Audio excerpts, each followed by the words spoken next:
Hello my dear friends, welcome to my YouTube channel. Question है कि if sine theta equal to m by n then find the value of tan theta plus 4 upon cot theta plus 1। It is asked in 2023 in a CHSL exam. तो कैसे करेंगे इसको? कुछ लोग क्या करेंगे, बस यहीं से ट्रायंगल बनाएंगे, स्टार्ट हो जाएंगे, इसको करेंगे m, इसको करेंगे n, देन वो tan थीटा की वैल्यू निकालेंगे, cot थीटा की वैल्यू निकालेंगे और देन वो क्या करेंगे, उसे सरलीकरण करके आंसर बताएंगे। तो आपको ऐसा नहीं करना है। आप कैसा करेंगे, जब भी आपको कुछ दिखे कि ये आसान हो सकता है तो आप उस क्वेश्चन को ही आसान कर लीजिए, उसमें वैल्यू पुट करने से पहले ही। फॉर एग्जांपल यहाँ कॉट थीटा को हम लिख सकते हैं 1/tan थीटा। तो जैसे ही 1/tan थीटा लिखेंगे तो क्या हो जाएगा, +1। ये tan थीटा यहाँ जाएगा और नीचे भी tan थीटा, तो 4 + tan थीटा, ऊपर भी 4 + tan थीटा, नीचे भी तो कट जाएगा, tan थीटा ऊपर चला जाएगा। तो हमें tan थीटा की वैल्यू निकालनी है केवल, बस। ये तो पूरी कट ही गई। तो tan थीटा कैसे निकालेंगे, आपको पता है। ये क्या है, परपेंडिकुलर यानी लंब, और ये क्या है, कर्ण यानी हाइपोटेन्यूज। तो tan थीटा क्या होता है, लंब बटे कर्ण। और ये क्या है, सॉरी, tan थीटा क्या होता है, लंब बटे आधार होता है ना, लंब बटे आधार। अब आधार को हम क्या लिख सकते हैं, कर्ण का स्क्वायर माइनस लंब का स्क्वायर। तो लंब कितना है, यम, तो अपान में N square minus M square. ये यहाँ लिखा भी है, देखिए, अपान में N square minus M square will be the answer. और उसी प्रकार cosec theta equal to B upon A है, तो √3 cot theta plus 1 upon tan theta plus √3 की वैल्यू क्या होगी। तो यहाँ भी आप क्या करेंगे, tan थीटा को चेंज कर लीजिए कॉट थीटा में, या ऊपर वाली को भी चेंज कर सकते हैं। तो यहाँ से कॉसेक थीटा को लिखिए 1/sin थीटा, तो sin थीटा क्या हो जाएगा, a/b। और यहाँ भी इसको जब कैंसिल आउट करेंगे तो कॉट थीटा आएगा। कॉट थीटा को आप क्या लिख सकते हैं, 1/tan थीटा।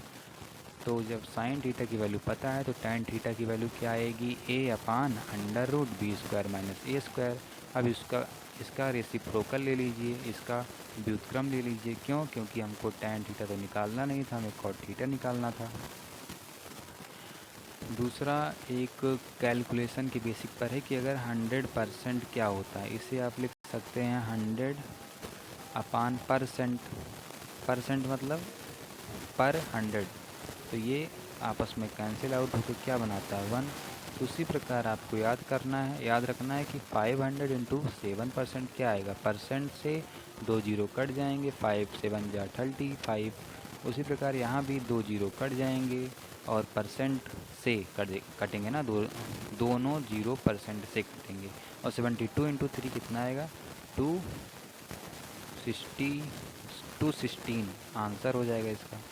दूसरा क्वेश्चन है कि एक क्लास में बॉयज़ की संख्या का गर्ल्स की संख्या से रेशियो 4:5 है। सभी बॉयज़ एंड गर्ल्स के गणित में औसत प्राप्तांक 70 हैं। यदि लड़कियों के औसत प्राप्तांक लड़कों की तुलना में 30% अधिक है तो लड़कों के औसत प्राप्तांक क्या हैं। तो इस क्वेश्चन को आपको याद रखना है इस तौर से कि एवरेज आपको दिया है और एवरेज ही पूछ रहा है। इस क्वेश्चन को आप इस तरह याद रखेंगे और तभी आपको ये प्रोसीजर भी याद रहेगा सॉल्यूशन का। तो average given and average is being asked. तो अगर हम यहाँ पे देखें तो हमें एवरेज किसका दिया है, बोला है कि पूरे सभी लड़के एवं लड़कियों के गणित में जो अंक पाने का औसत है वो दिया गया है, यानी कि पूरे लड़कों एवं लड़कियों का औसत दिया गया है। पूछा क्या है कि लड़कों का औसत प्राप्तांक क्या होगा। तो औसत दिया है और औसत पूछा है, तो इस प्रकार के क्वेश्चन को हम इस तरह से प्रोसीड करेंगे। तो यहाँ पे अगर हम देखें तो बॉयज़ और गर्ल्स का रेशियो दिया गया 4:5। और यहाँ पे देखिए एक क्वेश्चन, एक लाइन और बोला है कि यदि लड़कियों के औसत प्राप्तांक बॉयज़ की तुलना में 30% अधिक हैं, 30% अधिक है, 30% को हम क्या लिख सकते हैं, 3/10। यानी कि अगर हम हमने आपको पिछली वीडियो में भी बताया था कि हम नीचे वाले को ही मानते हैं। तो मान लीजिए कौन अधिक है, यदि लड़कियों की औसत प्राप्तांक बॉयज़ की तुलना में अधिक है तो अगर हम बॉयज़ को मान लेते हैं 10, तो 10 का 30% क्या आएगा? आप कहेंगे 10 का 30% आ जाएगा कितना? 3। तो 10 अगर बॉयज़ का है तो लड़कियों का कितना हो जाएगा? 13, क्योंकि 30% अधिक है। तो ये हो गया। अब बोला है तो लड़कों के औसत प्राप्तांक क्या होंगे? तो हमें इससे पहले भी क्या दिया है कि लड़कों एवं लड़कियों के गणित में औसत प्राप्तांक कितने हैं? 70 हैं। तो यहाँ से हम औसत निकाल सकते हैं। 70 क्या है? औसत। औसत बराबर क्या होता है? पदों का योग बटे पदों की संख्या। तो कुल कितने लोग हैं? 5 4 9, ये हो गया। और कुल पदों का योग मतलब कि 4 लड़कों ने, एक लड़कों ने 10 नंबर गेन किया मान लीजिए। एवरेज क्या होता है? एवरेज का मतलब ही होता है कि हमने आपको पिछली बहुत सारी वीडियो में भी बताया हुआ है कि एवरेज का मतलब क्या होता है। मान लीजिए आपकी क्लास में 5 लड़के हैं और आपने उन सबको क्या किया है? एक एक लड़कों को एक एक रुपये दिया है। तो आप कहेंगे 5 बटे 5 यानी 1 आएगा। तो 1 रुपया तो आया, यानी एक लड़के को 1 रुपये मिले हैं। दूसरी प्रकार एक लड़के को 10 नंबर मिले हैं मैथ में। तो 4 लड़कों को कितने नंबर मिले होंगे? 4 दामना 40, क्योंकि हमें सम निकालना ना। एवरेज बराबर होता क्या है? एवरेज बराबर होता है सम बटी नंबर ऑफ टर्म्स। तो सम कैसे निकलेगा? तो 4 दामना 40, अंक कितना हुआ? 40। उसी प्रकार एक लड़की का जो एवरेज अंक था मैथ में वो 13 था। तो 5 का 13 पच्चीस 65, इनको मतलब इतने का जब 70 औसत है तो आपको निकालना क्या है? लड़कों के औसत प्राप्तांक क्या होंगे? तो कितने लड़के हैं? आप कहेंगे 4। तो हम यहाँ 1 का निकालेंगे। 1 का कैसे निकलेगा? यहाँ 9 भेजेंगे। 9 गुणे 70 बटे 40 प्लस 65, यानी ये 1 का निकाल आया। तो लड़कों के औसत प्राप्तांक क्या होंगे? लड़कों के औसत प्राप्तांक क्या हैं? 10 औसत प्राप्तांक है ना। कितने अंक प्राप्त कर रहे हैं औसत में? 10। तो 1 का हमने निकाल लिया। 10 का निकालने के लिए 10 से हमने मल्टीप्लाई कर दिया, बस 60 आंसर आ गया इसका। हेलो फ्रेंड्स, देखिए दूसरा क्वेश्चन है 2022 का। शीर्षल एक कुत्ता खरगोश की हर 6 छलांग के लिए 5 छलांग लगाता है। कुत्ता कितना लगाता है? 5 छलांग। तो हमने कुत्ते के सामने लिख दिया 5 छलांग। लेकिन कुत्ते की 4 छलांग, खरगोश की 5 छलांग। कुत्ते के सामने फिर हमने लिख दिया 4 छलांग और खरगोश के सामने 5 छलांग।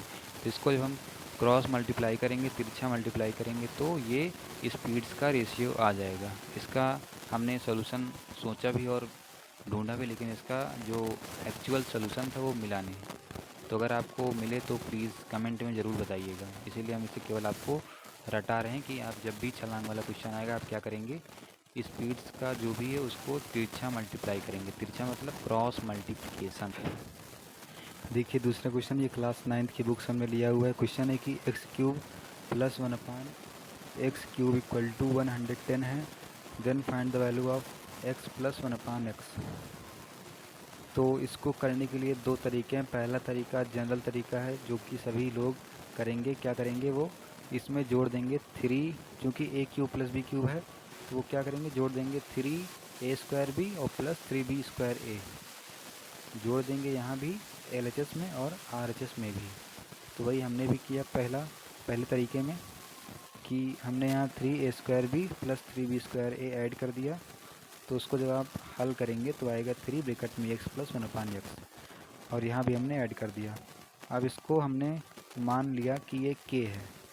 इसको मानने का हमारा केवल यही, आप कह सकते हैं कि इसको हमने k मान लिया। तो उसके बाद क्या हुआ? ये क्यूबिक इक्वेशन में चेंज हो गई। अब क्यूबिक इक्वेशन को हम आसानी से हल कर सकते हैं। जैसे आप क्या करेंगे? यहाँ पे k इक्वल टू 1 रखेंगे, 0 2 समथिंग, फिर वहाँ फैक्टर बनेगा तो डिवाइड करेंगे, 2 फैक्टर और मिलेंगे। तो ऐसा आपको अब नहीं करना है। आप क्या करेंगे? यहाँ से k लीजिए common, k² minus 3 equal to 110। अब 110 को आप लिख सकते हैं 11 इंटू 5 इंटू 2। तो 11 इंटू 5 इंटू 2। अब देखिए आप इसे क्या लिख सकते हैं? देखिए यहाँ पे 11 दूना 22 बन रहा है।